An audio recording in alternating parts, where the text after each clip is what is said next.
মোৰ লগত এই মুহূৰ্তত উপস্থিত আছে বিধায়ক সুবহান আলী চৰকাৰ। আপুনি এখন আসিফ নাজাৰ আৰু আব্দুৰ ৰহিম আহমেদ, আপোনালোক তিনিগৰাকীয়ে আসিফ নাজাৰৰ যিখন বিধায়ক আছে সেই বিধায়কৰ এখন পত্ৰত আপোনালোকে তিনিগৰাকীয়ে চাইন কৰি পেলাই লিখিছে। সেইদিনা গোটেই ঘটনাটো আচলতে আধা ঘণ্টা দেৰিকৈ আহিলে। মই আপোনাক লাগিলে পত্ৰখন দেখুৱাই দিম।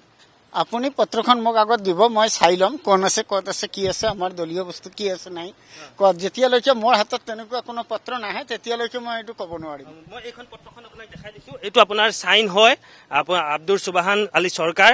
ইয়াত এইটো লিখা আছে। আপুনি বা ক'ত পালে মই নাজানো। মই এইটো কি আছে, কোন এইটো জেৰক্স পেপাৰ হয়, অৰিজিনেল নহয়। এইটো অৰিজিনেল হ'লেহে মই ক'ব পাৰিম। এইটো জেৰক্স, এইটো ক'ৰবাত মোবাইলত আহিছে, এইটোৰ ওপৰত মই একো কথা নকওঁ। অৰিজিনেলটো দেখুৱালেহে মই ক'ব পাৰিম। এইটো কোন কি, এইটো ক'ত আছে, ক'ত আপুনি কোন হোৱাটছএপত কোন কি মেকিং কৰিছে নে নাই মই একো ক'ব নোৱাৰো।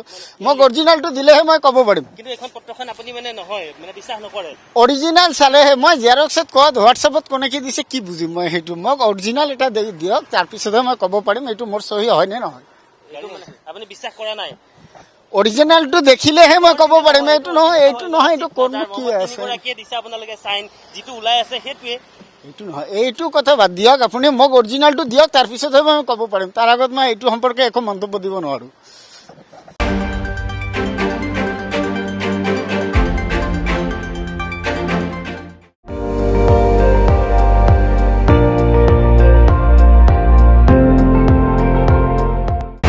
আপুনি চাই আছে ND24, সৰ্বশ্ৰেষ্ঠ নহয় সৰ্বোত্তমৰ দৌৰ।